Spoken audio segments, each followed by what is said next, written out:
우리가 몇 주 동안 레위기 10장 내용을 꽤 자세하게 한 절 또는 두 절 단위로 살펴보고 있는 중인데, 이제 오늘 드디어 레위기 10장에서 가장 중요한 내용이라고 할 수 있는 제사장의 핵심 사역에 대한 내용을 살펴보게 됐습니다. 올해 첫 주에 제가 레위기 전체 개괄을 하면서 그 말씀을 드렸는데, 이 레위기 10장에서는 이 10절과 11절이 가장 핵심 내용이 된다. 그리고 레위기 전체에서는 이 레위기 10장이 가장 중심이 되고, 또 모세오경 가운데에서는 레위기가 가장 중심이 되는 책이다 말씀을 드렸습니다. 그래서 신구약 성경 전체에 중요하지 않은 책은 없겠지만, 신구약 성경 전체의 가장 기초가 되는 책이 모세오경인데, 모세오경 정중앙에 레위기가 있고, 레위기의 정중앙에 레위기 10장이 있고, 레위기 10장의 정중앙에 10절과 11절이 있다. 그만큼 이 제사장의 사역에 대한 이 말씀은 성경 전체를 바라보는 굉장히 중요한 기준과 시각을 제공해 주는 내용이다. 그렇게 말할 수 있습니다. 우리가 어렸을 때 교회 다니다 보면 분방 공부라고 이렇게 했었고, 보면은 어떤 내용을 배울 때 요절, 그래서 핵심 구절 외우기도 하고 이랬었는데, 레위기의 경우도 중요한 구절들이 여러 개가 있고, 지금 말씀드린 10장 10절 11절도 중요하지만, 또 하나 레위기 하면 빼놓을 수 없는 요절이 되는 말씀이 19장 2절이에요.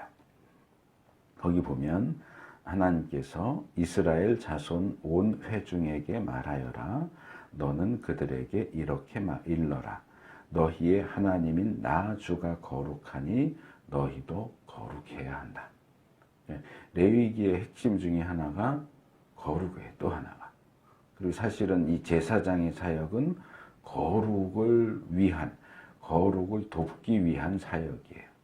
지난주에 제가 자녀와 몽학 선생, 개인 교사 부분에 대해서 잠깐 말씀을 드렸지만, 말하자면 하나님께서 하나님의 자녀인 우리에게 요구하시는 것이 거룩이고, 우리 스스로의 힘으로 거룩을 실천하면서 살기가 어렵기 때문에 몽학 선생 겸 개인 교사를 붙여줬는데, 그게 바로 제사장이다 이거죠. 그러니까 사실은 제사장이 중요한 게 아니고 하나님의 자녀인 우리가 중요한 거고, 제사장의 사역보다도 더 핵심적인 내용은 사실은 거룩이에요. 거룩을 위해서 제사장이 일하는 거예요. 근데 우리가 스스로 그것들을 다 분별하고 행하기 어려우니까 이 거룩 부분을 말하자면 레슨해 주도록 하기 위해서 제사장이라고 하는 교사를 우리에게 붙여주신 거죠. 그래서 이스라엘 백성이 그들의 삶의 모든 분야, 11장에 먹는 것에서부터 해서 12장에 출산, 그 외에 질병, 성적인 것, 사회적인 것, 개인적인 것, 종교적인 것, 그 모든 분야를 다 포함해서 그 모든 삶의 분야에서 거룩하게 살 수 있도록 도와주는 역할을 하는 사람이 제사장이다 이거죠. 그래서 이 제사장이 뭐가 거룩하고 그렇지 않은지, 뭐가 정결하고 그렇지 않은지를 분별하고 거기에 대해서 백성들에게 가르쳐주는 이 사역은 중요할 수밖에 없다. 그래서 설교를 준비하다 보니까 이 핵심 사역에 대한 내용을 한 번에 하려고 했는데, 좀 내용이 길어지고 이 좀 어려운 내용이어서 오늘은 좀 배경적인 내용 8절, 9절 중심으로 해서 말씀을 드리고 이제 10절, 11절에 대한 소개하는 정도까지 말씀을 드리고 다음 주에 이제 본격적으로 10절, 11절 내용을 나누려고 생각하고 있습니다.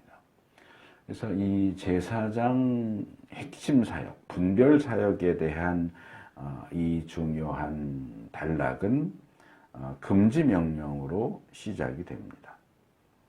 그래서 8절에서는 하나님이 아론에게 말씀하셨다. 그래서 소개하는 내용이고 9절로 넘어가면 하나님께서 아론에게 너의 아들들이 너와 함께 회막으로 들어올 때는 포도주나 독주를 마시지 말아라. 어기면 죽는다. 이것은 너희가 대대로 영원히 지켜야 할 규례이다. 이렇게 말씀하시는 것을 볼 수 있습니다. 우리는 이제 가장 먼저 이 8절에서 11절 이 중요한 단락이 8절에 주님께서 아론에게 말씀하셨다 하는 내용으로 시작한다는 점에 주목할 필요가 있습니다. 그래서 사실 이런 부분들은 뭐 일반 신도들만 그런 게 아니고 목사들도 마찬가지인데요. 이렇게 막 정신을 아주 초고도로 집중하고 그렇게 해서 성경을 읽지 않으면 그냥 놓치고 스치고 지나가 버릴 만한 그런 내용들이에요. 그래서 이제 성경을 전문적으로 연구하는 그런 학자들의 도움을 받는 것이 필요한데 지금 뭐 여러분들도 제가 읽어드린 8절 말씀을 들으시면서 하나님이 대제사장인 아론에게 말씀하셨구나 라는 정도만 생각을 하고 넘어가셨을 것 같지만 사실은 이건 굉장히 중요한 부분입니다. 왜냐하면 창세기는 출애굽 이전 얘기니까 빼고 출애굽기부터 모세오경의 나머지 4권의 책 가운데서 하나님께서 아론에게만 말씀하신 경우는 굉장히 드물어요. 그런 점을 이제 힌트, 팁으로 받고 모세오경을 읽으시면서 한번 주의 깊게 읽어보세요. 출애굽 이후로 항상 하나님께서는 모세에게 말씀하시거나 모세를 통해서 아론에게 또는 백성에게 말씀하세요. 때로는 하나님께서 모세와 아론에게 말씀하시는 경우도 꽤 많이 나와요. 그러니까 하나님 주로 모세에게 말씀하시거나 모세와 아론에게 말씀을 하시고 모세를 떼어놓고 따로 아론에게 말씀하시는 경우는 거의 나오지 않아요.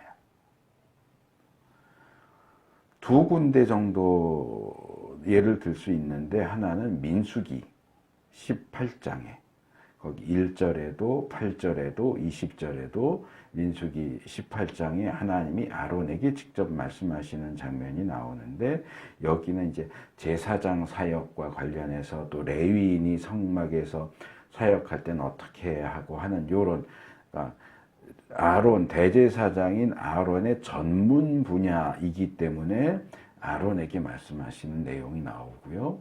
그리고 또 한 군데가 바로 레위기인데 이 본문이에요. 레위기에는 하나님께서 아론에게 직접 말씀하시는 본문이 여기밖에 나오지 않아요. 그러니까 굉장히 희귀한 본문이라는 거예요. 하나님이 아론에게는 직접 말씀하시는 경우가 거의 없어요. 그렇기 때문에 여러 차례 말씀드렸지만 대부분의 성경학자들이 레위기 그러면 대속죄일이 나오는 16장이 레위기의 가장 중심이 되는 부분이다. 이렇게 이제 주장을 하는데 저는 16장이 아니고 10장이다. 이렇게 주장을 하는데 저 혼자만 그 주장을 하는 게 아니고 몇몇 학자들이 그런 주장을 하고 있고 그런 주장을 하는 근거 가운데 하나가 지금 말씀드리는 이거예요. 레위기의 어느 곳에도 하나님이 대제사장인 아론에게 직접 말씀하시는 곳이 이곳 외에는 없다. 그 그만큼 이것은 굉장히 독특한 본문이고 그리고 굉장히 중요한 본문이라는 얘기다. 왜? 이 부분이 제사장 사역에 있어서 가장 핵심적인 내용을 다루고 있기 때문에 대제사장인 아론에게 직접 이 말씀을 하고 계시다 하는 겁니다. 근데 이 내용이 뜻밖에도 제가 계속 강조해 왔던 10절, 11절 분별과 가르침에 대한 내용으로 바로 넘어가는 게 아니고 중간에 9절에서 금주명령으로 이어져요. 너희들 회막에 하나님을 섬기기 위해서 들어올 때는 포도주나 독주나 술 마시고 들어오면 안 돼. 너희 술 마시고 들어오면 죽어. 이 얘기가 먼저 나온다는 거죠. 그러면 분명히 이 10장 이야기의 흐름을 보면 10절, 11절이 가장 중요한 말씀이에요. 근데 왜 이 10절, 11절 말씀을 하시기 전에 어떻게 보면 굉장히 뜬금없어 보이고 엉뚱해 보이는 금주 명령이 먼저 주어지느냐 하는 거죠. 그래서 이상하다 해서 이 부분을 학자들이 많이 고민을 하지만 대부분의 학자들은 여기서 음주 명령이 먼저 나오는 것은 이 레위기 10장 1절, 2절에 나오는 나답과 아비후의 사건이 음주와 관련되어 있기 때문일 것이다 라고 이야기를 합니다. 그러니까 우리가 이미 살펴본 내용이긴 하지만 나답과 아비후가 하나님 앞에 처음으로 분향을 하는데 그 분향을 하기 위해서 회막에 성소에 들어가려고 하는데 다른 향, 다른 향로, 다른 불을 사용해서 분향하려고 하다가 하나님 앞에서 나온 불에 의해서 죽었어요. 왜 그랬을까? 뭐 여러 가지로 말씀을 드렸지만 그 중에 하나가 아마도 술에 취해서 그렇게 하지 않았겠느냐. 술에 취해가지고 정신이 혼미해가지고 분별하지 못한 상태에서 이 정도는 괜찮겠지. 이 정도면 우리가 그냥 생각하는 대로 이렇게 해도 하나님이 이해해 주시겠지. 이런 건 중요한 거 아니니까 이 정도는 우리 마음대로 할 수 있어. 아마 이런 여러 가지 그런 생각들, 잘못된 생각, 잘못된 판단을 해서 그렇게 행동을 하게 됐고 그 결과 죽게 된 것이 아니겠느냐. 그렇지 않다면 제사장이 회막에 들어갈 때에 술 마시면 안 돼라는, 술 마시고 회막에 들어오면 죽어 하는 이야기가 뜬금없이 나올 리가 없다. 예전에도 몇 번 말씀을 드린 적이 있지만 이 팔레스틴 땅은 물이 그렇게 흔하지가 않아요. 거기는 뭐 시내나 강이 흘러도 보통 와디라고 불러요. 이제 와디는 이제 한문 표현으로 건천, 말라 있는 개천이에요. 말라 있는 물이 흐르지 않고 말라 있는 개천이 어떻게 개천이에요?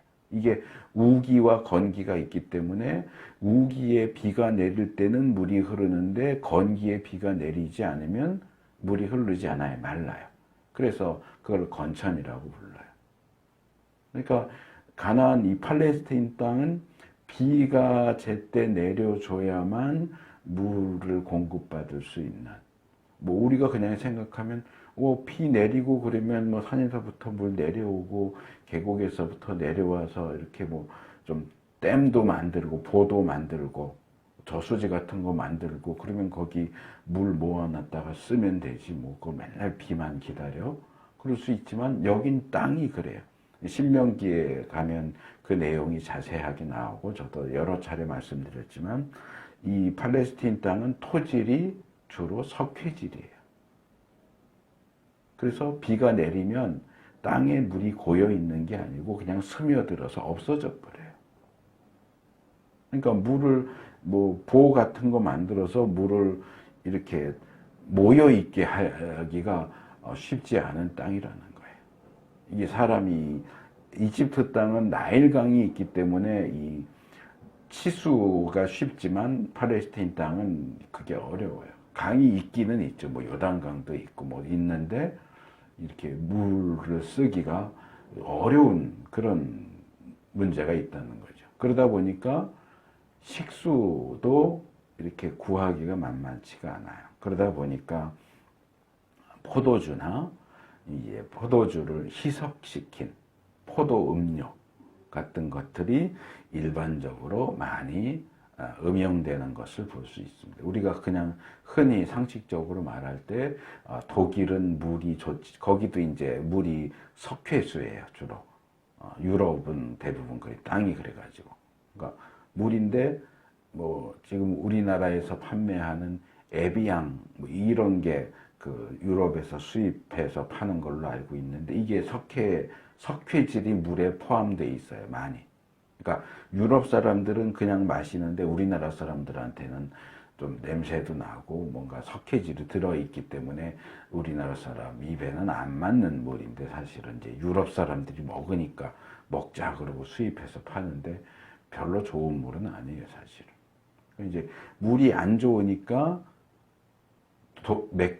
독일에서는 맥주를 많이 마시잖아요. 그러니까 이게 술을 좋아해서 마시는 게 아니고 물을 구하기가 힘드니까 물 대신해서 맥주를 많이 마신다. 이렇게 이제 그냥 상식적으로 이야기를 하는데 팔레스타인 땅도 비슷해요. 물이 구하기가 쉽지 않기 때문에 포도주 또는 포도 음료, 그러니까 포도주, 독한 포도주도 마시지만 포도 뭐 4대1 정도 해갖고 물 3이나 4하고 포도주 1 정도 해가지고 거의 포도 음료죠. 포도주라고 말할 수 없는 그런 거 이제 많이 마시거든요. 그래서 성경에 보면 물론 뭐 술 보지도 말아라 잠언에 한 군데 이렇게 나오고 그래서 술 마시는 문제에 대해서 이런저런 논쟁이 이제 계속 있기도 하고 술을 마시지 말아라 하는 내용도 나오지만 일반적으로는 성경의 입장은 술을 금지하는 입장은 아니에요. 술을 마시는 것을 금하기보다는 술에 취하는 것은 분명히 금하고 있어요. 술에 취하지 말아라. 근데 술을 마시지 말아라 보다는 그거는 지리적이고 기후적이고 이런 것 때문에 어쩔 수 없는 부분이기 때문에 포도주 또는 포도 음료를 많이 마시는 거고 예수님도 첫 번째 기적이 포도주를 만드시는 거잖아요. 포도주 마시는 게 죄고 금지된 거면 예수님 포도주 만들면 안 되죠. 범죄하는 거나 마찬가지니까. 예수님 포도주 즐겨서 드셨다는 내용도 복음서에 나오고요. 그래서 일반 이스라엘 사람들은 물론이고 제사장까지도 그냥 포도주 내지는 포도 음료를 일상에서 마시는 것 자체는 금지하지 않아요. 지금 이 금주 명령도 제한적이잖아요. 그냥 너희는 제사장이니까 포도주나 독주를 마시지 말아라가 아니고 성막에 들어와서 하나님을 섬기기 위해서 성막에 들어올 때는 특별한 상황에는 술을 마시면 안 된다라고 이야기를 하는 거죠. 근데 이제 아까 말씀드린 것처럼 대부분의 학자들이 여기 왜 갑자기 뜬금없이 금주 명령이 나오느냐? 이거는 나답과 아비후 사건 때문에 나오는 거다라고 이야기하기는 하지만 본문을 자세히 들여다보시면 이 금주 명령은 나답과 아비후 때문에 내리는 거다. 이런 얘기는 나오지는 않아요. 그래서 또 그걸 또 지적하는 학자도 있고 실제로 본문을 보면 이 금주 명령이 나답 아비후와 연결되어 있다라고 하는 어떤 뉘앙스나 또는 직접적인 언급은 나오지 않습니다. 그런데도 이 내용을 잘 보시면 이 금주 명령이 제사장이 회막에서 사역할 때에 하고 연결되어 있고 그렇게 술 취한 상태에서 회막에서 사역을 하려고 하면 죽게 된다 하는 것. 그리고 이 명령이 조금 전에 나답과 아비후가 죽은 직후에 주어지고 있다. 이런 여러 가지 점들을 감안할 때 전혀 관계가 없다고 보기는 힘들 것 같아요. 그래서 이 금주 명령 자체만 놓고 봐도 이것은 어쨌든 굉장히 중요한 부분이다. 왜? 술 마시고 회막에 들어가면 죽어요. 그러니까 제사장이 하나님을 섬기기 위해서는 회막에 들어가야 되는데 회막에 들어갈 때에 술 취한 상태다 그러면 하나님이 죽이신다는 거예요. 신약 이후 우리가 살고 있는 이 시대는 뭐 예를 들어서 제가 예배를 인도하고 설교해야 되는데 술이 이만큼 취해가지고 해롱해롱 하면서 와가지고 설교하겠다고 들어온다? 그래도 뭐 욕은 하겠죠, 속으로. 아유, 목사가 술 취해갖고 주일인데 예배 인도하면서 설교하겠다 그러면서 저렇게 술이 곤드레 만드레 취해가지고 뻔뻔하게 저러고 나와 있냐. 뭐 이렇게 욕은 하겠지만 그렇다고 하나님이 제가 그런다고 해서 저를 당장히 죽이시진 않아요. 근데 구약시대는 안 그랬잖아요. 우리가 이미 계속 살펴본 것처럼 제사장인 나답과 아비후가 대표적으로 다른 불로 분향하려고 할 때 당장에 죽이시잖아요. 그러면 얼마든지 이제 몇 명 안 되는 살아남은 제사장들도 술 취한 상태로 회막에 들어가면 하나님이 당장에 죽이신다는 거죠. 구약에는 그런 중대한 죄에 대한 하나님의 형벌이 즉각적으로 내려졌으니까 이 명령도 설마 라고 무시할 수가 없어요. 당장 눈앞에서 나답과 아비후가 죽었잖아요. 얘네들 나답과 아비후 잘못해서 죽은 거 봤지? 제사장이 성막에 들어올 때 술 취해서 들어오면 내가 죽일 거야? 누가 그 하나님의 말씀을 무시할 수 있겠어요? 굉장히 중요한 부분이에요. 근데 우리가 지금 사용하고 있는 세번역을 보면 이런 부분도 이제 눈여겨서 보지 않으셨을 수 있는데 8절에서 11절을 한 단락으로 묶고 있어요. 그걸 어떻게 알 수 있느냐? 이 단락을 시작하는 부분에 성경 본문 말고 소제목을 붙여놨잖아요. 그래서 8절 앞에 소제목이 붙어 있고 12절에 소제목이 붙어 있어요. 그렇죠? 그러면 8절에 붙어 있는 소제목은 8, 9, 10, 11절에 해당되는 소제목인 거예요. 거기에 회막에 들어올 때에 지켜야 할 규례라는 소제목이 붙어 있어요. 이건 원래 성경에 없는 거예요. 이 세번역을 번역하고 편집하면서 말하자면 대한성서공회에서 이 세번역 성경을 읽는 성도들이 조금 성경을 읽고 이해하는데 도움이 되도록 이제 설명을 붙여준 거예요. 설명 내지는 소제목을 이렇게 단락단락 나눠질 때마다 붙여준 거죠. 친절하게. 근데 이게 원래 성경에 있는 내용이 아니라는 거죠. 그래서 전에도 제가 여러 차례 그 말씀을 드렸어요. 현재 우리가 사용하고 있는 성경의 장 구분, 절 구분, 단락 구분, 그리고 이런 스터디 바이블이나 이런 몇몇 성경에 나오는 이 소제목, 단락마다 붙어 있는 소제목 또는 설명 이런 것은 원래부터 있는 게 아니고 절대적인 게 아니다. 학자들이나 출판사에서 도움을 주기 위해서 붙여놓은 것이긴 하지만 이게 절대적인 것은 아니다.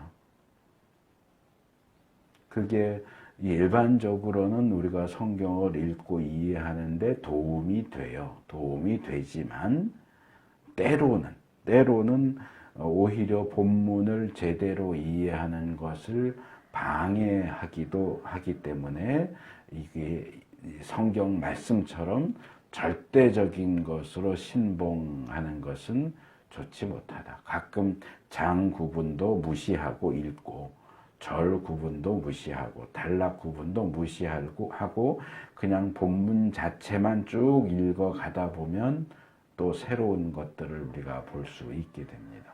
너무 장절 구분, 단락 구분, 소제목이 얽매이면 오히려 성경이 이야기하고자 하는 내용을 놓치게 될 수가 있어요.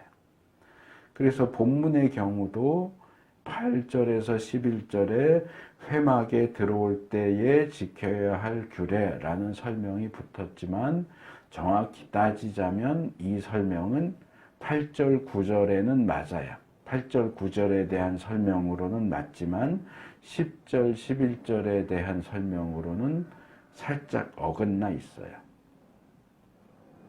왜냐하면 8절은 이제 소개 그리고 9절은 성막에 들어올 때 술 마시면 죽어 하는 내용이니까 이것은 회막에 들어올 때 지켜야 될 규례가 맞죠.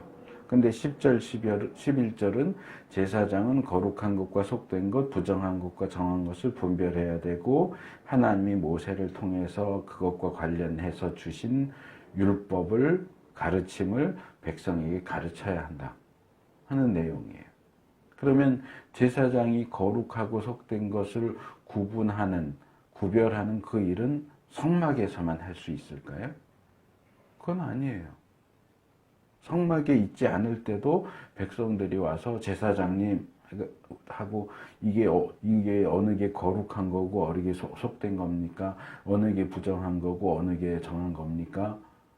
물어보면 가르쳐줘요. 분별해서 가르쳐줘야 돼요. 이게 꼭 성막에서만 되는 게 아니에요. 뒤에 13장에 보면 이제 나병에 대해서 제사장이 의사는 아니지만 진단을 내리는, 이 사람은 나병 환자다 아니다를 진단하는 내용이 나와요. 근데 거기 보면 환자가 제사장을 찾아오는 경우도 있지만 제사장이 환자나 그런 이제 우리 세번역은 그걸 이제 잘 번역을 해서 악성 피부병 이렇게 뭐 악성 곰팡이 이런 식으로 번역을 했는데 그게 사실은 정확한 번역이에요. 그러니까 나병만이 아니고 나병은 집이나 옷에는 나병이 걸리지 않죠. 근데 똑같이 나병이라고 그러거든요. 짜라드라고 하는 단어를 써요. 그래서 그냥 단순하게 그냥 그것을 나병, 예전 개역에서는 문둥병 이렇게 번역을 했지만 이건 사실은 악성 피부병, 악성 곰팡이에요. 근데 그걸 진단하려면 제사장이 악성 곰팡이가 핀 집을 가서 진단을 해야 되고요. 옷도 가서 진단을 해야 돼요.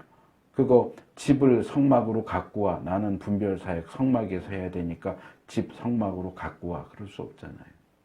그러니까 제사장의 이 분별사역은 성막에서만 하도록 되어 있는 게 아니에요. 주로 성막에서 하겠지만. 그런 점에서 10절, 11절은 회막에 들어갈 때의 규례하고는 사실은 거리가 있다.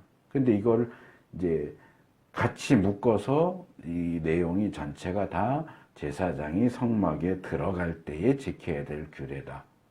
이거는 9절에, 정확히 말하면 9절에만 해당되는 내용이고 10절, 11절에는 사실은 해당이 안 돼요. 그리고 또 하나 중요한 것은 이제 히브리어 문법적인 건데 제가 이건 어려운 건 아니라서 여러 차례 말씀을 드렸던 것 같아요. 바브 연속법이라는 게 있어요. 바브 연속법. 히브리어에 있는 독특한 문법적인 형태인데 이 바브라고 하는 알파벳은 접속사예요. 그러니까 and일 수도 있고 but일 수도 있고 히브리어 접속사에는 and와 but 그리고와 그러나가 구분이 안 돼요. 그냥 하나로 그냥 써요. 이 바브라고 하는 알파벳 하나로 써요. 그러니까 문맥에 따라서 그리고가 될 수도 있고 그러나도 될 수 있고 그래서 뭐 이런 여러 가지로 번역이 가능한 접속사인데 동사 앞에 이 접속자를 붙인 형태를 바브 연속법이라고 그래요. 그래서 이 바브 연속법이라는 동사 형태는 지금 여기서 제시되는 이 동사를 그 앞에 나와 있는 내용하고 연결시켜주는 역할을 해요. 그러니까 예를 들어서 밥을 먹는 장면을 묘사한다. 그러면 자, 숟가락을 들어서 밥을 퍼서 입에 넣었다. 그러면 이걸 바브연속법으로 표현하는 거예요. 숟가락을 들었다, 그리고 밥을 펐다, 그리고 입에 넣었다. 그러니까 이 펐다, 넣었다 앞에 바브를 붙이는 거예요. 접속사를 붙이는 거예요. 그러면 숟가락을 들고 밥을 푸고 입에 넣는 이 동작이 다 연결되어 있다는 거예요. 그래서 뭐 예를 들어서 숟가락을 들었다, 밥을 펐다, TV를 봤다, 이러면 TV를 봤다 앞에는 바브를 붙일 수가 없어요. 연속성이 없잖아요. 그러니까 어떤 이렇게 행동이 물 흐르듯이 연결돼서 이렇게 쭉 행해질 때 이걸 표현해 주는 문법 형태가 바브 연속법이에요. 근데 이 10절에 분별해라가 바브 연속법으로 되어 있단 말이에요. 그러니까 9절에 나와 있는 술 취하면 안 돼가 거룩하고 속된 것을 분별해 하고 연결된다는 얘기예요. 그러니까 이 바브 연속법으로 되어 있다는 것을 알 수 있도록 그렇게 번역을 해야 돼요. 근데 이 새 번역은 이 바브 연속법이라고 하는 문법적인 형태를 반영을 하지 않았어요. 그래서 새 번역 본문 읽으면 9절은 그냥 9절대로 금주 명령이고 10절은 분별 명령이고 11절은 가르치라는 명령이에요. 근데 이 부분은 오히려 우리가 예전에 사용하던 개역 성경이 더 잘 해놨어요. 개역 성경은 10절을 이렇게 번역했어요. 술 취하지 말아라. 그러면 죽는다. 그러니까 술 취하지 말아라. 그리고 10절로 넘어오면 그리하여야. 술 취하지 않아야.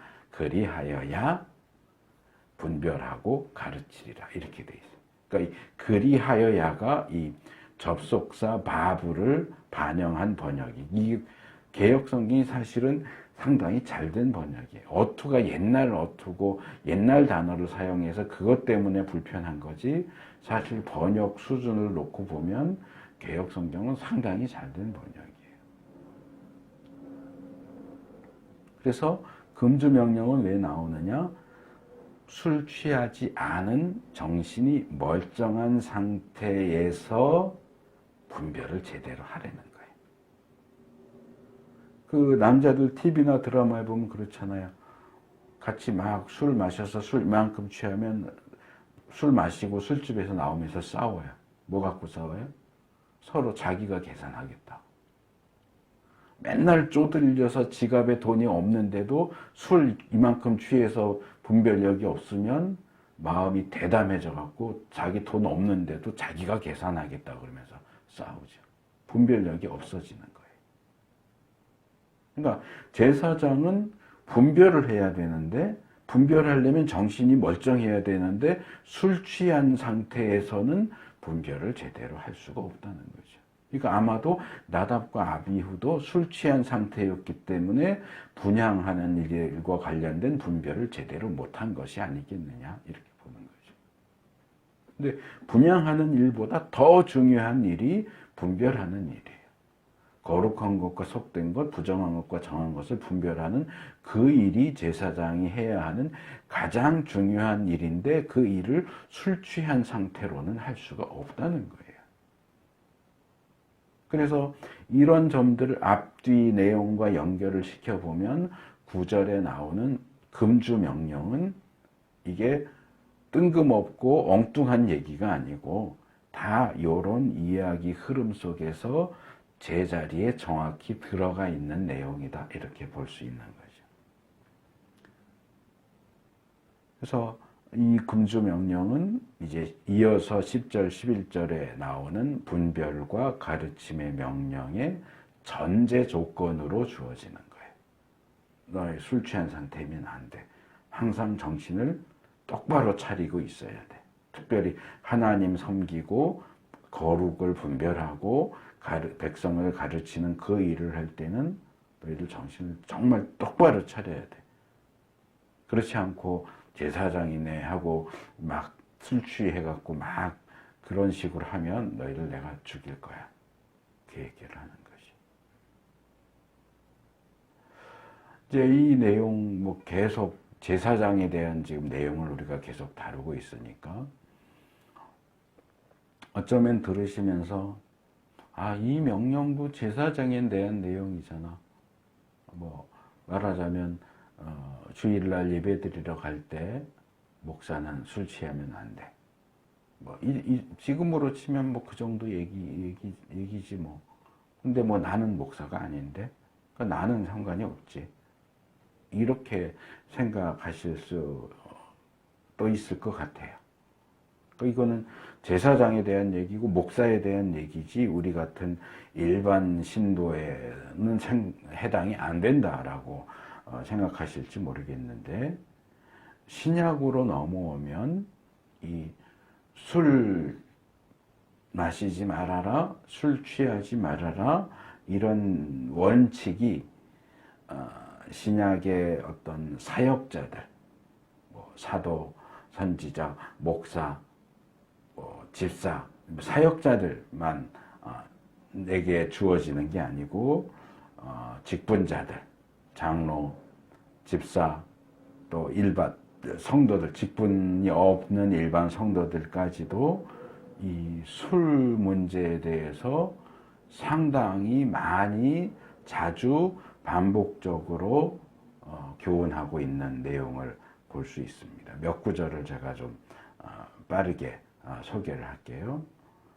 누가복음 1장 15절, 그는 주님께서 보시기에 큰 인물이 될 것이다. 그는 포도주와 독한 술을 입에 대지 않을 것이다. 똑같잖아요. 포도주와 독주 마시지 않아요. 이게 세례 요한에 대한 얘기예요. 뭐 물론 세례 요한은 또 말하자면 독특한 사명을 지닌 사역자니까 뭐 이건 뭐 제사장에 대한 얘기나 세례 요한에 대한 얘기나 비슷해. 뭐 이렇게 생각할지도 모르겠어요. 또 에베소서 5장 18절, 우리가 가장 많이 알고 있는 술에 취하지 마십시오. 거기에는 방탕이 따릅니다. 성령의 충만을 받으십시오. 이건 뭐 목사, 사역자만이 아니고 모든 신자들에게 하는 얘기예요. 신자는 성령의 충만함을 받아야지 술에 취한 상태로 있어서는 안 된다. 고린도전서 6장 10절, 도둑질하는 사람들이나 탐욕을 부리는 사람들이나 술 취하는 사람들이나 남을 중상하는 사람들, 남의 것을 약탈하는 사람들은 하나님 나라를 상속받지 못합니다. 술 취하는 자는 하나님 나라에 구원 못 받는다. 술 취하는 사람은 사역자인데 술 취하는 사람이 아니고 누가 됐든지 술 취하는 사람은 천국에 들어갈 수 없다.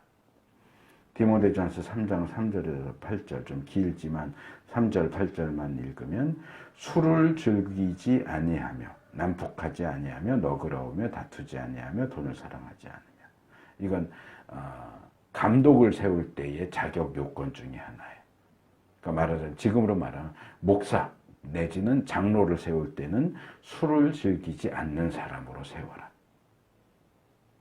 그 다음에 8절, 이와 같이 집사들도 신중하며 한 입으로 두말하지 아니하며 술을 탐닉하지 아니하며 부정한 이득을 탐내지 아니하며.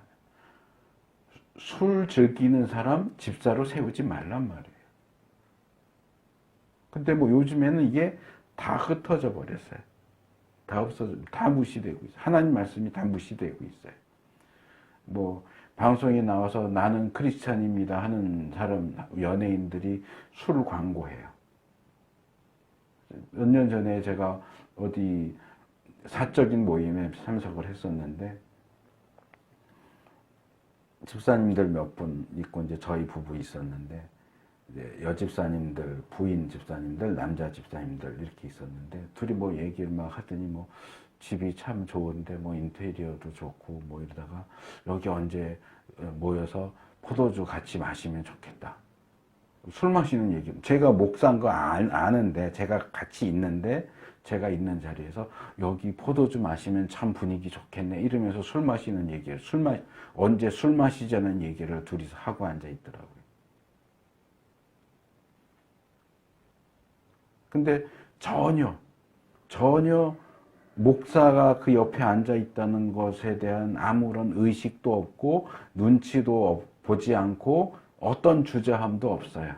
아무렇지도 않게 언제 여기 와서 우리 포도주 같이 마십시오. 그러고 얘기를 해요. 그래서 뭐 겉으로 말은 안 했어요. 근데 속으로 얼마나 황당했는지 이 사람들이 지금 무슨 얘기를 하는 건가. 아까도 말씀드렸지만 저는 개인적으로 성경이 술 마시는 것을 정죄한다고 생각하지는 않아요. 술 마시면 지옥 간다 이렇게 생각하지는 않아요. 그렇지만 또 다른 이유에서 특별히 이 한국 기독교, 한국 상황 안에서 한국 기독교 그리스도인들은 술에 대해서, 술, 담배에 대해서는 조심스럽게 대해야 한다라고 생각을 해요. 술 먹고 담배 피면 지옥 간다. 그건 아니에요. 근데 술을 마시고 담배 피는 것이 내 신앙생활에 도움이 되고 내 주변에 나를 아는 다른 그리스도인들에게 덕이 되느냐. 저 집사님 술 마시는 거 보니까 정말 은혜로워. 저 집사님 담배 피는 모습 보니까 너무 멋있어. 저 담배 피는 모습 보니까 교회 가야 되겠어. 그럴까요? 사회에서도 술 마시고 담배 피는 것을 부정적으로 이야기하는데 교회 다니는 사람이 더군다나 성경 시대엔 담배가 없었으니까 담배 얘기는 없지만 술에 대해서 분명히 얘기하잖아요. 목사, 술을 즐기는 사람 목사 세우면 안 돼. 집사, 술에 탐닉하는 사람 집사 세우면 안 돼. 라고 얘기하잖아요. 근데 교회에서부터 무시해요. 목사부터 무시해요. 직분자 세울 때 술, 담배 얘기하지 않아요. 사실은 갑자기 단어가 생각이 안 나지. 세례 받기 전에 뭐 하죠?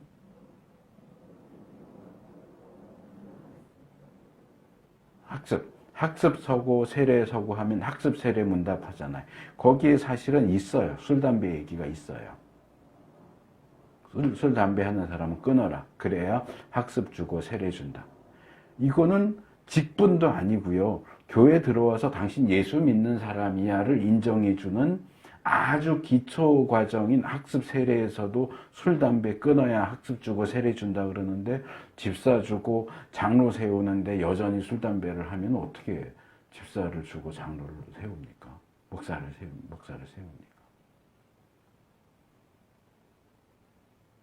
그러니 뭐 교단에서부터 교회에서부터 직분자 세우고 학습 세례하면서부터 이 성경의 명령을 완전히 무시해 버리니 뭐 일반 신도들이 신경이나 쓰겠어요?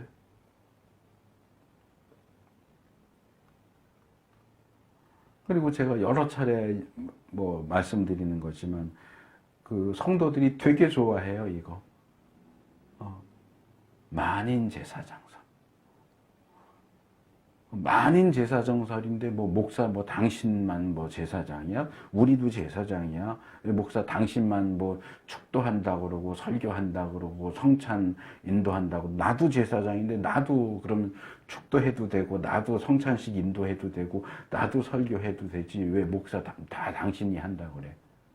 만인 제사장설 들고 와가지고 그렇게 목사 깔아내리고 자기도 몫에나 다름이 없다 이런 얘기하는 거 일반 성도들 가운데 그거 좋아하고 그렇게 하는 사람들 꽤 많은데 그래요. 일반 성도도 만인 제사장설에 의하면 제사장이에요. 근데 왜 이런 명령에 대해서는 나는 제사장이 아니야 그럽니까? 만인 제사장설이잖아요. 믿는 우리가 왕 같은 제사장으로 제사장 나라로 세워졌다. 베드로전서 2장 9절, 요한계시록 1장 6절, 5장 10절. 그렇게 성경이 얘기하면 우리도 제사장인 거예요. 목사만 제사장인 게 아니고 성도도 제사장이에요.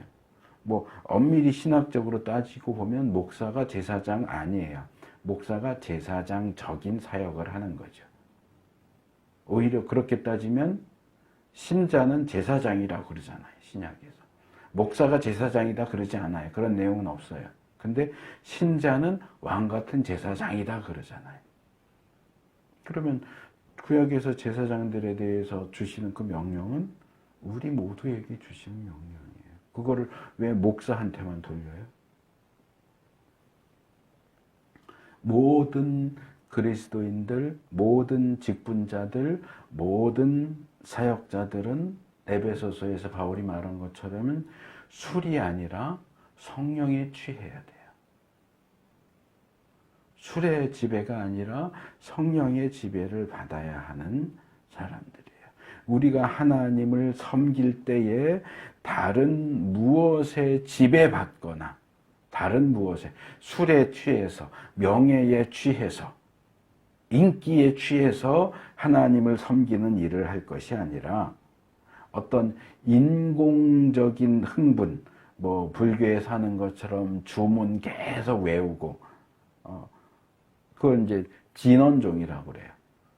열반에 이르는 방법을 이 염불 외는 걸 통해서 열반의 구원에 이를 수 있다라고 주장하는 종파가 진언종이라고 하는 건데, 교회에서도 비슷한 거 하잖아요. 방언 계속 알아듣지도 못하는 말 계속 하라 그러고, 방언 못하는 사람은 방언 훈련시켜준다 그러면서 할렐루야 계속 반복하라 그러고, 할렐루야 계속 빠르게 하다 보면 방언 할 수 있게 된다고. 인공적인 흥분이죠. 찬송, 같은 찬송 계속 반복해서 부르고 빠르게 부르고 박수 치면서 부르고, 그래서 흥분 상태에 집어넣어서 열광하게 만들고, 그건 하나님이 요구하시는 예배도 아니고 기도도 아니고 찬송도 아니에요. 그 성경적인 기도, 성경적인 찬송, 성경적인 예배가 아니에요. 성경적인 섬김이 아니에요. 정신을 똑바로 차린 상태에서 혼란하지 않은 상황에서 또렷한 정신으로 찬송하고 기도하고 예배하고 섬겨야 되는 거예요.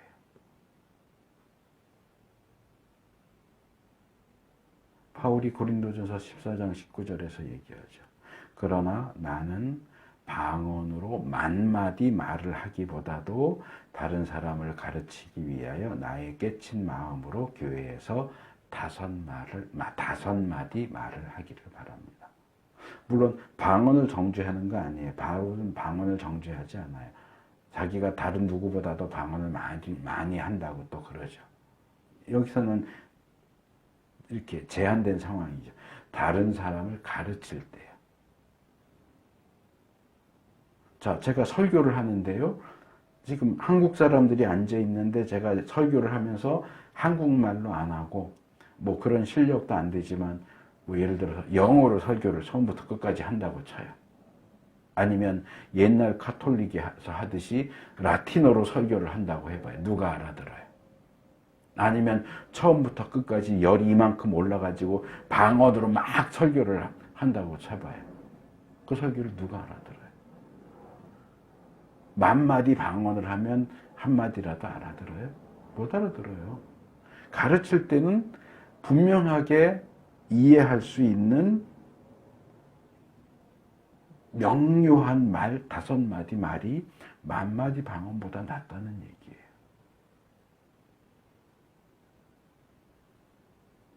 특별히 이 무분별한 은사주의의 영향을 받아서 막 이렇게 사람을 흥분시키고 지나치게 어떤 그건 사실 열정도 아닌데 흥분이죠. 그냥 흥분 상태로 만들어서 예배를 드리는데 절제도 없고 질서도 없고 분별도 없이 엉망진창, 여기서는 개 짖는 소리 내고 저기서는 떼굴떼굴 굴르고 저기는 나동거라지고 여기는 깔깔깔깔 웃고.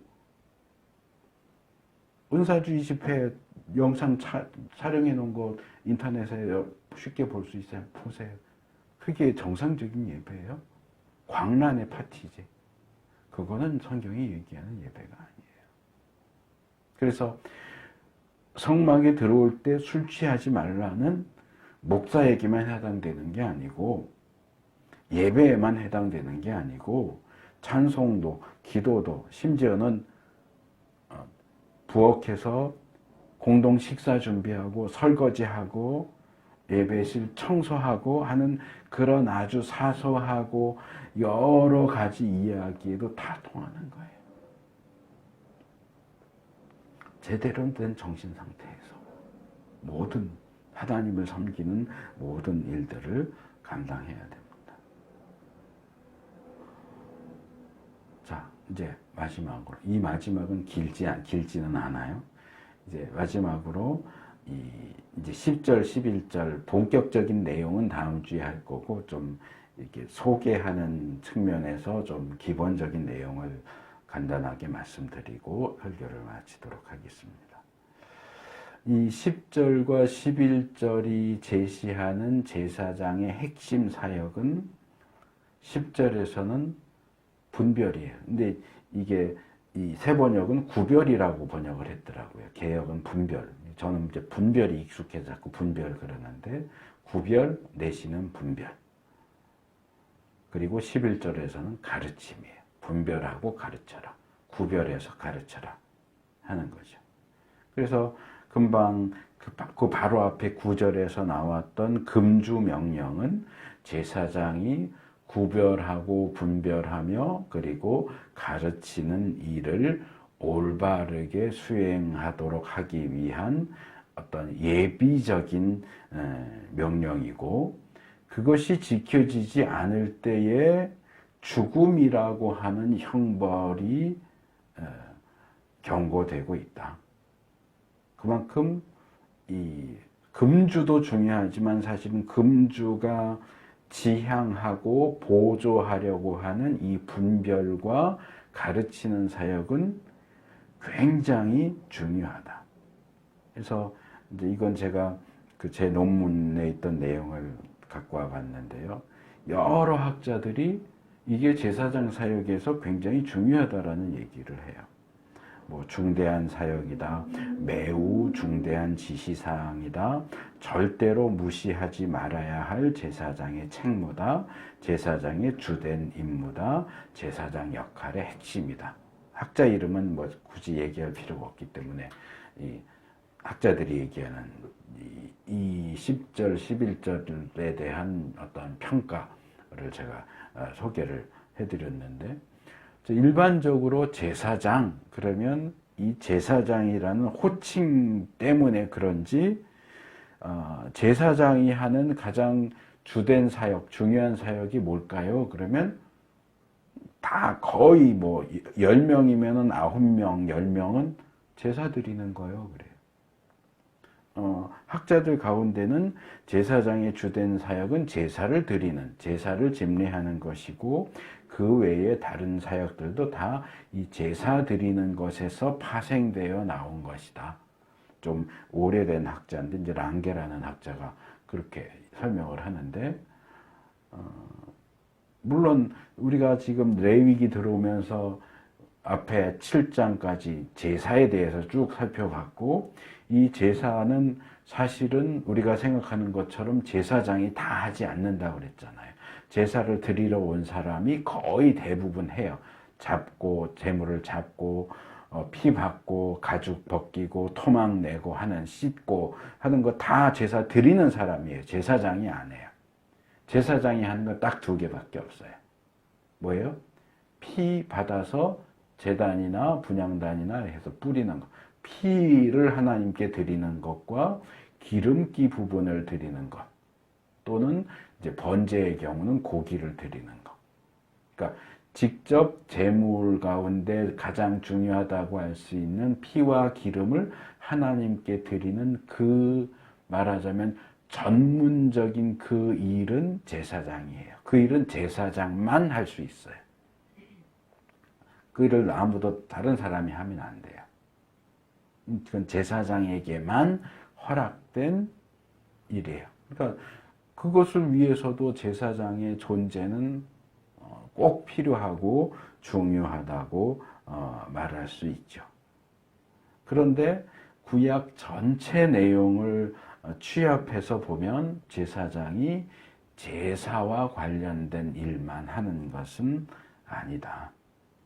제사도 드리지만 우리가 이미 그 성막 관련해서 쭉 살펴봤잖아요. 제사장은 하나님 또는 성막, 성전 가장 가까이서 섬기면서 떡상도 관리하고 등잔 때도 관리하고 그 외에 지금 여기 나오는 것처럼 거룩한 것과 그렇지 못한 것, 정결한 것과 부정한 것에 대해서 분별하는 역할도 하고 그 외에 여러 가지 일들을 다양하게 하고 있는 것을 볼 수 있습니다.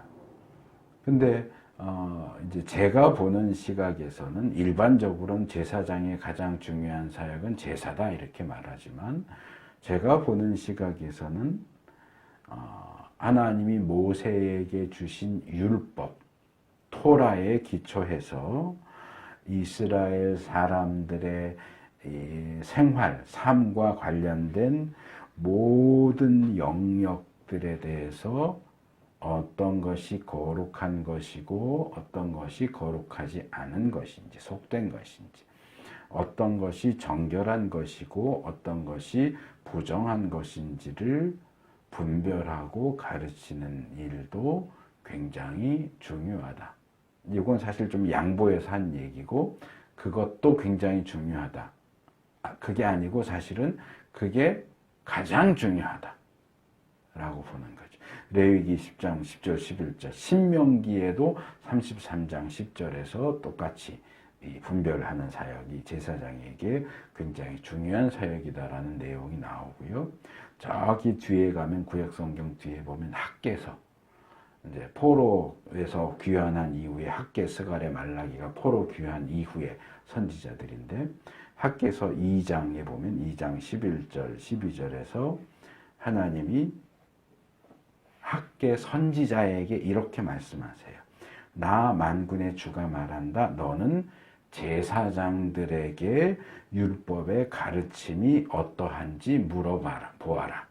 어떤 사람이 거룩하게 바쳐진 고기를 자기 옷자락에다가 쌌는데 그 옷자락이 빵이나 국이나 포도주나 기름이나 다른 어떤 음식에 닿았다고 하여 이러한 것들이 거룩하여 지느냐고 물어보아라. 학개가 물어보니 제사장들이 그렇지 않다고 대답하였다. 자, 지금 여기서 하나님이 학개에게 요구하시는 거, 학개 선지자에게 선지자인데도 불구하고 제사장에게 물어보고 답변을 들은 게 뭐예요? 율법에 대한 내용이고 거룩에 대한 내용. 딱 정확히 여기서 말하는 내용이잖아요.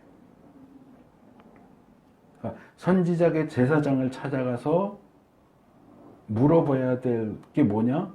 거룩과 관련된 율법에 대해서 물어보는 거예요. 거룩에 대해서 물어보고 율법에 대해서 물어보는 거예요. 이 장면과 함께 또 하나 중요한 건 에스겔서 22장과 44장이에요. 에스겔서 22장 26절 또 에스겔 44장 23절. 제가 지금 몸이 아프면서 계속 휴학하고 했는데 학교에서 더 이상 휴학을 안 받아준대요. 언제 나올 줄 알고 계속 휴학을 받아주냐. 그래서 작년 8월 달에 이게 자퇴인지 퇴학인지 모르겠는 잘렸어요. 학교에서. 또 이제 적이 없어졌어요. 근데 제가 계속 만약에 회복되고 논문을 썼다면 이걸 쓰려고 했어요. 에스겔. 그러니까 석사 논문은 레위기 10장을 썼고 박사는 에스겔 22장 26절하고 44장 23절이 레위기 10장 10절 말씀을 그대로 가져다 쓰고 있는 말씀이에요. 똑같이. 제사장은 거룩하고 속된 것, 부정하고 정한 것을 분별한다. 라는 내용이 그대로 나와요. 거의 그대로 히브리 원문을 보면 거의 똑같은 문장이 나와요. 에스겔 22장은 남유다가 왜 멸망했느냐를 설명하는 내용인데, 유다의 각 계층이, 왕은 왕대로, 귀족은 귀족대로, 선지자는 선지자대로, 제사장은 제사장대로, 정치 지도자들은 정치 지도자들대로 다 자기가 마땅히 감당해야 하는 역할을 감당하지 못하고 하나님을 배신했기 때문에 망했다. 그 얘기를 하는데, 그 얘기를 하는 중에 제사장은 뭐가 문제냐 하면서, 제사장은 제사를 제대로 드리지 못한 게 문제야 라고 말하지 않아요. 너희 제사장들은 거룩한 것과 속된 것, 부정한 것과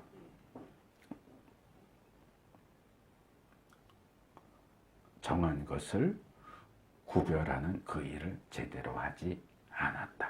그래서 나라가 망했다. 제사장이 해야 하는 가장 중요한 사역이 분별하는 일이다 라고 얘기를 해요.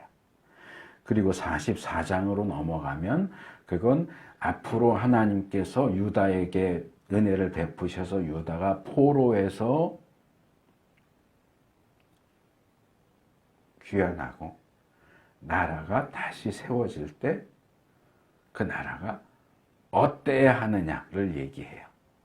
그래서 왕은 어떻게 해야 되고, 선지자는 어떻게 해야 하고, 제사장은 어떻게 해야 하고, 무슨 일을 해야 하고를 얘기하는데, 여기서도 마찬가지예요. 나라가 회복되면 제사장은 제사를 잘 드려라가 아니고, 나라가 회복되면 제사장은 거룩하고 속된 것, 부정하고 정한 것을 분별하는 일을 제대로 해라. 왜? 제사장이 해야 되는 가장 중요한 일이 이거란 말이에요. 더군다나 에스겔은요, 제사장 출신 선지자예요. 선지자들이 많은데 그 중에 제사장 출신의 선지자가 몇 명 있어요. 예레미야도 제사장 출신 선지자고요. 그리고 뭐 자세하게 설명은 못 드리지만 스가랴도 제사장 출신 선지자로 보이고요. 그리고 에스겔도 제사장 출신 선지자예요. 근데 예레미야는 제사장 출신 선지자지만 제사에 대한 얘기 별로 안 해요. 거의 안 해요. 그냥 선지자로서만 사역을 해요. 근데 에스겔은 제사장에 대한 얘기를 계속 꺼내요. 그러니까 제사장 출신이니까 선지자지만 제사장 출신이기 때문에 제사장에 대해서 잘 알아요. 그러니까 제사장 출신인 선지자가 제사장 사역에 대해서 얘기하는 거예요. 그거만큼 우리가 신뢰할 수 있는 얘기가 어디 있어요. 그래서 에스겔을 통해서 하나님은 제사장이 감당해야 하는 가장 중요하고 핵심적인 사역은 분별이다. 그거 못하면 다 망한다. 근데 아까도 말씀드렸지만 이게 구약에서는 제사장의 사역이에요. 그럼 신약에서는요? 우리 시대에는 제사장이 없잖아요. 누가 제사장이라고요? 우리 믿는 사람이 제사장이라고요. 그러니까 우리가 분별해야 되는 거예요. 우리가 하나님의 말씀에 근거해서 뭐가 거룩한지, 뭐가 속된지, 뭐가 부정한지, 뭐가 정결한지를 분별해야 돼요. 그거 잘 알려면 어떻게 해야 돼요? 레위기를 잘 알아야 돼요. 이 분별한다는 게 뭔지 이제 다음 주에 말씀드리려는 게 그거예요. 분별한, 거룩한 건 뭐냐, 속된 건 뭐냐, 부정한 건 뭐냐, 정결한 건 뭐냐, 구별하는 거는 뭐냐, 어떻게 하는 거냐, 그걸 제가 다음 주에 얘기를 하려고 하는 거고, 그 다음에 이제 11장부터 26장이 우리가 분별해야 하는 내용이, 구체적인 내용이에요. 음식과 관련해서 뭐가 거룩하고 뭐가 속되냐, 뭐가 부정하고 뭐가 정결하냐? 뭐 먹을 수 있고 뭐 먹으면 안 되냐? 출산을 했을 경우에는 어떻게 해야 되느냐? 결혼을 했을 때는 어떻게 해야 되느냐? 질병을 앓을 때는 어떻게 해야 되느냐? 물건을 사고 팔 때는 어떻게 해야 되느냐? 전쟁을 할 때는 어떻게 해야 되느냐? 우리가 결코 접촉하면 안 되는 부정한 거는 뭐고, 우리가 정결한 상태를 유지하면서 거룩의 상태로 넘어가기 위해서는 뭐가 필요하냐? 레위기 11장에서 26장 말씀이 그 얘기를 하는 거예요. 그러니까 그 내용을 우리가 잘 알아야 우리의 삶 속에서 그걸 분별하고 적용할 수 있을 거 아니에요. 근데 이제 이게 시대도 다르고 내용이 복잡하고 어려우니까 저로서는 어떻게 이거를 좀 쉽게 이야기를 할까 고민을 하면서, 그래서 이제 자꾸 늘어지는 거예요. 이제 출애굽기 할 때는 이제 한 장씩 이렇게 한 번에 한 장씩 이렇게 했는데 자꾸 이렇게 늘어지는 게 중요한 내용인데 어려워요. 그러니까 이걸 한 번에 하면 당연히 못 알아들어요. 저는 한 번에 할 수 있어요. 근데 제가 한 번에 이걸 해버리면 들으시는 분들은 이해를 할 수가 없어요. 어려워요. 그래서 이거를 어떻게 좀 이해를 잘 시킬까를 고민하다 보니까 두 번에 나누고 세 번에 나누고 자꾸 늘어지는 느낌이 있긴 한데, 중요한 거는 늘어지냐 아니냐가 아니고 이해를 제대로 해야 된다는 거예요. 우리가 감당해야 하는 정말 중요하고 핵심적인 내용이기 때문에 그렇습니다. 그래서 이제 여기까지는 예비적인 내용이, 이제 본격적인 이 분별에 대한 내용은 다음 주에 한꺼번에 묶어서 말씀을 드릴 거고요. 그래서 이게 굉장히 중요하다는 것을 좀 명심하시고, 이제 앞으로 우리가 다뤄야 할 내용들이 어떤 의미와 어떤 중요성을 가지고 있는지를 좀 잘 명심하시고, 그렇게 조심스럽게 또 정신을 똑바로 차리고 그 말씀들을 접하고 배울 수 있는 우리가 될 수 있기를 바랍니다.